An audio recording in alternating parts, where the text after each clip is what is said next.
Hi everyone, my name is Aleisha Bailey from CURINAM. Welcome to this week's tax tips, where we'll be discussing what happens in regards to your taxes as a self-employed individual.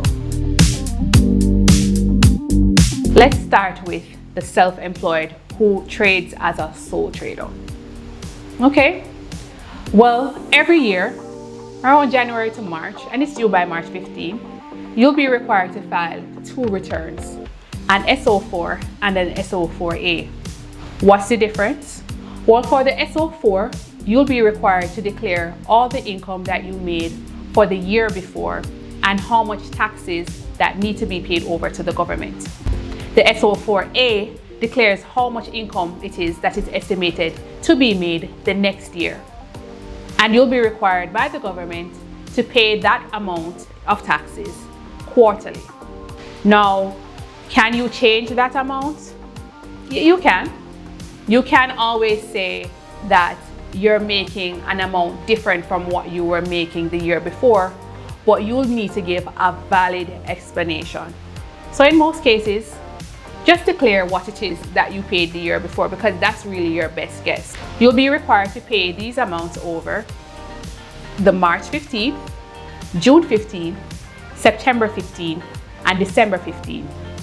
Why pay them all over in 4 quarters? The government is giving you time to pay these taxes in advance so that when March 15th, the next year comes around, it won't be that hard to find the money. Because we're always trying to make more money. So it won't be that difficult to find the difference that you need to pay in March 15th. They're kind of doing you a favor when it comes to planning. Let's go to partners and partnerships. For partners and partnerships, let's start from the fact that you have 2 TRNs, one for yourself and one for your business, because there's more than one of you now.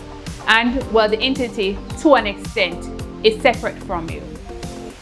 Well, just with that, you'll need to file more than one type of return. You'll need to file a return for your partnership, which is called an ITO3, and that declares how much income it is that your partnership has earned and how much income each partner will have. You don't pay taxes there. You'll pay taxes when you file an SO4 for yourself, and you'll take the income that you earned from your partnership and file to identify how many taxes or how much taxes it is that you need to pay over. You'll do the same thing like the sole trader did. You file an SO4 to declare how much income you made this year, and you file an SO4A to declare the estimate of how much income you'll make next year. You can do the same thing. Declare the same amount of income you made, or give a valid explanation as to why you think the income will be different. And you'll be required to pay taxes in a quarterly manner until March 15th, where you'll be required to file a return again to declare your income and pay the difference with the taxes. Let's talk about the director and their company. Here's where it gets a bit interesting. As a director, and we'll talk about the executive director, the executive director is usually integral to their business. They run the day-to-day. So more than likely, you're on your company's payroll. So your company is going to file taxes on your behalf. But you are a director. You are going to need to file a return for yourself as well. You'll file an SO4. Same thing as the partner and the sole trader. You'll file, you'll declare income, and you'll pay it over in a quarterly fashion. But here's the difference that comes in.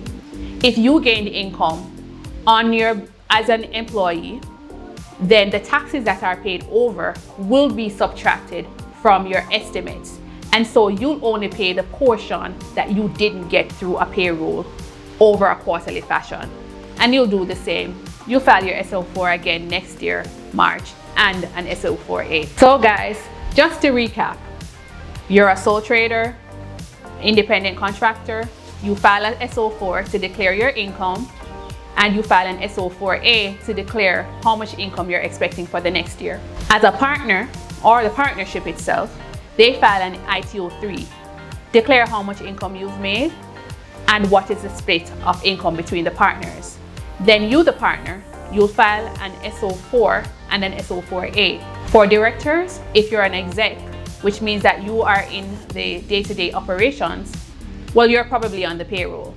So your company will file an SO1 and an SO2 to declare how much taxes are paid on your behalf, but you're still responsible for filing an SO4 and an SO4A. Only thing is, you'll be able to deduct the taxes that were paid on your behalf from the estimate, and then you'll only be required to pay quarterly taxes for the income that was gained as self-employed. I hope you found this information useful.